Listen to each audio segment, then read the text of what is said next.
오늘 시편 13편의 말씀을 읽었습니다. 그죠? 네. 자, 우리는 로봇가 아닙니다. 로봇은 감정이 있어요?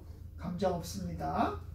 로봇은 마음의 기쁨도 슬픔도 고통도 그런 것도 없습니다. 그러니까 흔들리질 않아요. 그죠? 그런데 사람은 감정이 있습니다. 아무리 믿음이 굳센 사람이라도 흔들리지 않을 수가 없습니다.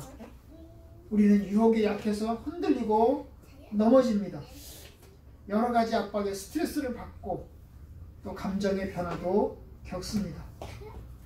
우리가 로봇이라면, 기계라면 그런 감정 따위는, 변화 따위는 없겠지만 사람이기 때문에 감정의 변화가 있고, 어떤 때는 기쁘고 어떤 때는 화가 나고 어떤 때는 무섭고 어떤 때는 슬퍼요. 사람이니까 짜증나요. 짜증도 나요. 기계는 짜증나는 거 없습니다. 기계는 슬픈 거 없습니다. 기계는 화가 나는 것도 없습니다. 로봇도 마찬가지입니다. 사람이니까 그래요. 그럼 예수 믿는 사람은 어떨까요? 마찬가지요. 예수 믿는 사람도 감정이 있어요. 그러니까 슬프기도 하고 아프기도 하고 무섭기도 하고 기쁘기도 합니다. 화나기도. 근데 예수 믿는 사람하고 예수 안 믿는 사람은 다 뭐가 다를까?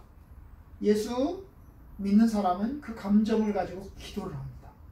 슬픔의 감정을 가지고 기도를 하고, 무서울 때 기도하고, 화가 날 때 기도하고, 슬플 때 하나님 앞에 기도합니다. 기도 속에서 울고, 기도 속에서 웃고, 기도 속에서 찬양하고, 기도 속에서 무서움을 표현합니다. 이 시편은 다른 성경책하고 달리 감정을 드러내요. 우리의 감정을 잘 드러냅니다. 성경은 대단히 논리적이지만 또 대단히 감정적인 것도 있는 겁니다. 우리가 하나님께 기도합니다. 기도할 때 우리의 감정이 있어요. 기쁠 때는 기쁘게 찬송하고 기쁘게 기도합니다. 슬플 때는 아주 슬프게 기도합니다. 감정을 가지고 하나님께 기도합니다. 이 시편 13편에 감정이 잘 나타나요. 이 시편 13편의 시는 다윗이 쓰는데 이 다윗의 감정이 속에 들어있어요. 어떤 감정일까요? 이 다윗의 감정이 변하고 있어요. 처음에는 아주 감정이 나빠요. 그러다 감정이 좋게 변하는 것을 볼 수가 있어요. 그의 감정이 처음엔 어떨까요? 2절에 보면 나의 영혼이 번민하고 종일토록 마음에 근심한다고 했어요. 이 다윗의 감정이 어떻다고요? 번민하고 있어요. 번민이 뭐예요? 마음속에 고민하고 있는 거예요. 생각이 많은 거예요. 생각이 많은 거예요. 막 생각이 스트레스로 꽉 차 있는 거예요. 종일토록 마음에 근심을 해요. 마음속에 근심의 마음이 들어있어요. 근심이 있으면 기쁠까요? 안 기뻐요. 안 기뻐요. 마음에 근심 걱정이 많으면 생각이 복잡해요. 바로 이러한 감정이 있어요. 이 다윗이 언제 썼을까? 몰라요. 언제 썼는지는 몰라요. 1919년. 하지만 아마도 다윗이 어려움을 겪고 있는 것 같아요. 다윗이 하나님께 기도하는 내용을 보면 다윗이 어려움을 겪고 있어요. 무엇보다 다윗을 싫어하는 무리들이 있어요. 다윗을 싫어하는 원수들이 있고 다윗을 미워하는 대적들이 나와요. 이것이 사절이죠. 사절. 나의 원수가 이르기를 나의 대적이 기뻐할까 하나이다. 그래서 대적들이 있는 거예요. 이 대적들 원수들은 다윗이 안 되기를 원해요. 다윗이 좋은 일 생기는 것보다 나쁜 일이 생기기를 원해요. 다윗이 못 살기를 원해요.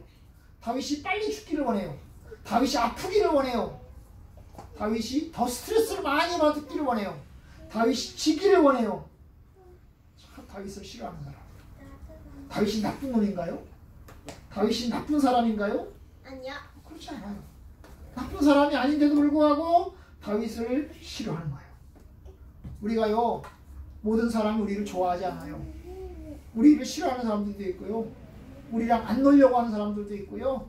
우리를 미워하는 사람들도 있어요. 우리가 예수를 믿어도 그래요. 우리가 경건하게 살아도 그래요. 다윗이 경건하게 살아도 하나님의 말씀 가운데 살려고 노력해도 다윗을 미워해요.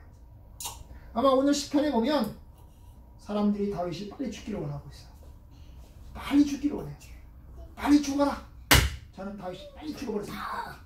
사람들은 그래요. 사람들은 그래요. 그래서 다윗이 죽으면 만세! 우리가 이겼다! 다윗이 죽었다! 이렇게 박수치고 환호성을 지를 것 같아요. 만약에 다윗이 흔들리면, 다윗이 4절에 오면 다윗이 흔들린다고 하잖아요. 내가 흔들리면 누가 기뻐해? 대적들이 기뻐한다고 그랬어요.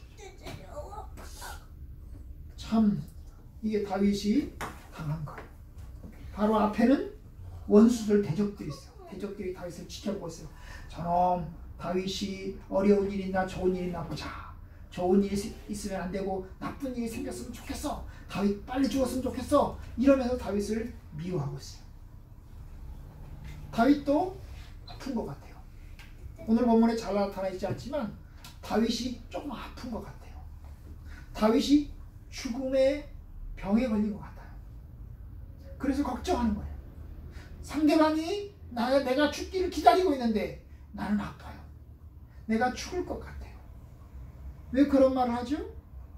3절의 끝에 보면 두렵건대 내가 사망의 잠을 잘까 하오며 그래서 사망의 잠. 사망의 잠이 뭐야? 잠자는 거 뭐야? 잠자는 거지? 캄캄하게 잠자는 거야. 그런데 여기 뭐라고 그랬어? 사망의 잠이라고 했어. 죽음의 잠이라고 했어. 그러니까 죽는 거야, 죽는 거. 내가 죽을 것 같은 거야. 내가 죽을 것 같아. 하나님, 내가 죽을 것 같아요. 내가 죽을 것 같아요. 내가 사망의 잠을 잘까 합니다. 잘못하면 죽을 수도 있는 거예요. 그렇죠? 그런데 사람들은 다윗이 죽기를 기다렸어. 다윗이 아프네. 다윗이 병들었네. 조금 있으면 죽겠네. 빨리 죽었으면 좋겠다. 이러고 있는 거예요. 바로 그런 상황에서 다윗이 기도합니다. 그런데 하나님은 어디 있어? 하느님은 어디 있어? 오늘 본문에 보면 하나님이 입 다물고 있어요. 침묵하고 있어요. 하나님이 얘기를 해줘야 되는데 침묵하고 있어요. 이게 1절 2절이에요. 여호와여 어느 때까지니까 나를 영원히 잊으시나이까 주의 얼굴을 나에게서 어느 때까지 숨기시겠나이까. 나의 영혼이 번민하고 종일토록 마음에 근심하기를 어느 때까지 하오며 나의 원수가 나를 치며 자랑하기를 어느 때까지 하리까. 여기 보면 언제까지 어느 때까지가 4번 나와요. 4번 나와요. 언제까지입니까? 내 원수들이 나에 대해서 싫은 말 이런 말 저런 말 합니다. 도대체 언제까지 하나님 이래야 됩니까? 그런 거예요. 자, 여기 보면 하나님은 어디 있어? 어디 있는지 몰라. 하나님 뭐 하고 있어? 하나님이 꽉 다물고 있어. 하나님이 꽉 다물고 있어. 고통당하고 있는데 다윗은 고통당하고 있는데 하나님은 침묵하고 계세요. 왜? 참 하나님 왜 그러실까? 하나님이 침묵하고 있어요. 하나님이 아무 소리도 안 하고 있어요. 하나님이 다윗아 내가 여기 있다 이러면 얼마나 좋겠어. 다윗의 원수들 앞에 야 이놈들아 다윗 손대지 마 건드리지 마 그럼 얼마나 좋겠어요. 내가 다윗의 병을 얼른 낫게 해줄게 이래가지고 얼른 낫게 해주면 얼마나 좋겠어요. 그런데 하나님 침묵하고 있어요. 가만히 계세요. 그러면 불안하고 낙심됩니다. 바로 절대로 이런 상황에서 평온하지 못해요. 우리가 다윗을 보면서 예수 믿는 다윗도 믿음 좋은 다윗도 흔들리는구나. 흔들리는 사람을 보면서 너 믿음 없다 이렇게 말할 수가 없는 거예요. 흔들리는 사람을 보면서 야 너는 왜 믿음이 없냐 이렇게 손가락질 할 수가 없어요. 왜요? 아무리 굳센 믿음을 가진 사람도 위기를 만나면 흔들리게 돼 있어요. 그게 사람이에요. 사람. 오히려 아무리 큰 어려움을 만나는데 움직이지도 않고 위기를 만나지 않은 것 같으면 그게 더 이상한 거예요. 그게 더 이상해요. 내가 사망의 잠을 잘까? 하나님, 내가 죽을 것 같아. 내가 죽으면 원수들이 박수 칠 거예요. 환호성을 지를 거예요. 바로 이게 다윗의 현실이에요. 그래서 다윗이 바로 이런 상황에서 하나님한테 하소연하면서 언제까지 이러십니까? 언제까지 이래야 됩니까? 그러면서 하나님한테 하소연합니다. 뭐라고 하소연해요? 기도하는 거예요. 이 시편 13편에서 가장 중요한 기도 3절이에요. 3절에서 다윗이 하나님한테 기도를 해요. 여호와 내 하나님이여, 나를 생각하사 응답하시고 나의 눈을 밝히소서. 다윗이 하나님 앞에 하는 기도는 세 가지예요. 내 여호와 내 하나님, 첫 번째, 나를 생각하소서. 나를 생각하십시오. 하나님, 숨어있는 하나님, 하나님 좀 그만 숨고 나타나십시오. 하나님, 내 생각 좀 해주십시오. 나를 좀 불쌍히 여겨주십시오. 이게 기도예요. 나를 생각하소서. 나를 생각하십시오. 그리고 뭐예요? 나를 내게 응답하소서. 하나님, 응답해 주세요. 응답해 주세요. 뭐라고 말 좀 해주세요. 그죠? 응답이라는 게 뭐죠? 내가 하나님께 기도하니까 하나님 뭐라고 말 좀 해주세요. 나의 문제가 여기 있으니까 하나님 이 문제를 좀 해결해 주세요. 그게 응답이지, 그치? 말할 때 시은아, 네. 이렇게 응답이야. 내가 부르니까 시은이가 네 하고 말했어. 그게 응답이야. 대답이야, 대답. 하나님! 그럼 하나님 응답 좀 해주세요. 다윗아, 내가 여기 있다. 그렇게 얘기 좀 해달란 말이에요. 그런데 왜 하나님 침묵하십니까? 왜 하나님 아무 소리 안 하십니까? 내게 응답해 주세요. 유주야. 하나님, 가타부타 대답 좀 해주세요. 가타부타가 뭐예요? 응? 가타부타. 되면 된다. 안 되면 안 된다. 하나님 대답 좀 해주시고 말씀 좀 해주세요. 하나님 이 문제를 해결해 주세요. 세 번째 기도가 뭐예요? 나의 눈을 밝히소서. 나의 눈을 밝히소서. 뭐예요? 내 눈을 환하게 뜨게 해주세요. 그 말이에요. 내 눈을 환하게 뜨게 해주세요. 내 눈을 번쩍 뜨게 해주세요. 번쩍 뜨게 해주세요. 왜? 눈을 감으면 죽어요. 아프면요, 눈 뜨는 것도 힘들어요. 아프면 눈 뜨는 것도 힘들어요. 그죠? 그래서 눈을 감길 것 같아. 그럼 눈을 감으면 어떻게 될까? 눈을 감으면 잠을 자. 잠을 자면 어떻게 돼? 의식이 없어져. 그러면 죽는 거야. 그래서 이제 아픈 병사들한테 그러잖아. 잠자지 마 그러잖아. 그치? 잠자지 마세요. 그냥 눈 뜨고 계셔야 돼요. 눈 뜨지 마세요. 잠자지 마세요. 그러잖아. 바로 그런 거예요. 하나님, 내 눈을 밝혀주세요. 내 눈을 번쩍 뜨게 해주세요. 하나님, 나를 살려주세요. 이게 다윗의 기도예요. 자, 이 기도를 보면 다윗의 간절함이 느껴져요. 그의 호소가 느껴져요.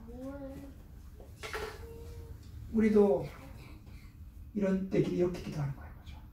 하나님, 나를 생각하사 응답하시고 나의 눈을 밝히소서. 여러분들도 하나님 앞에 그렇게 기도해요. 하나님, 나를 생각해 주세요. 나의 눈을 밝혀 주세요. 내게 응답해 주세요.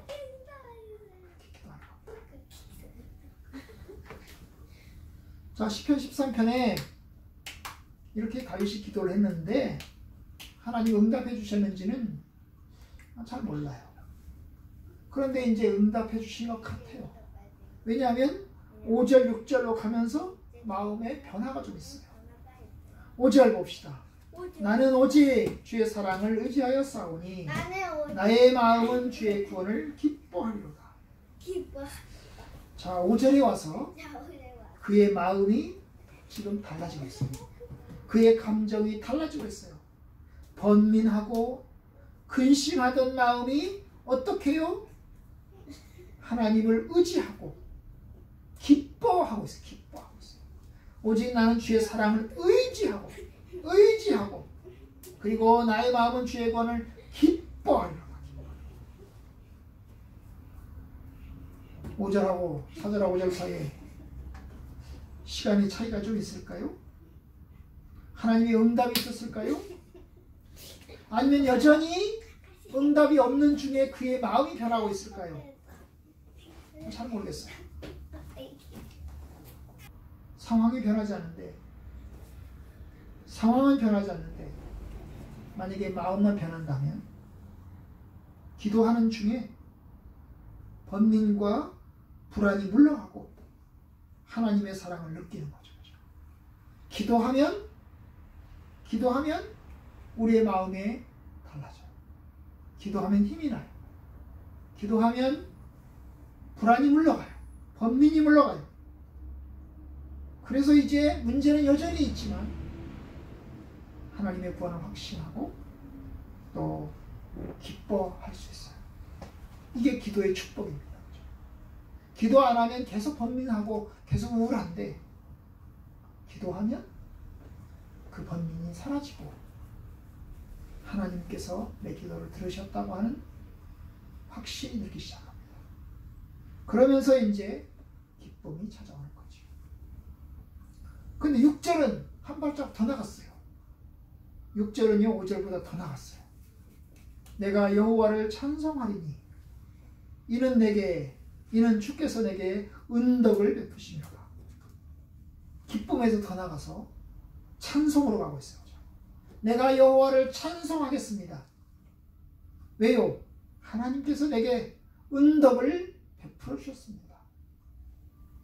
5절하고 6절 사이에 시간이 떠오른 것 같아요. 그래서 하나님께서 다윗을 구원하신 것 같아요. 그의 병을 낫게 하시고 회복시켜 주신 것 같아요. 왜냐하면 여기 보면 내게 은덕을 베푸셨다고 그러거든요. 은덕을 베푸셨다. 하나님이 은혜를 베풀어 주셨다는 거예요. 그래서 하나님을 찬양하는 거죠.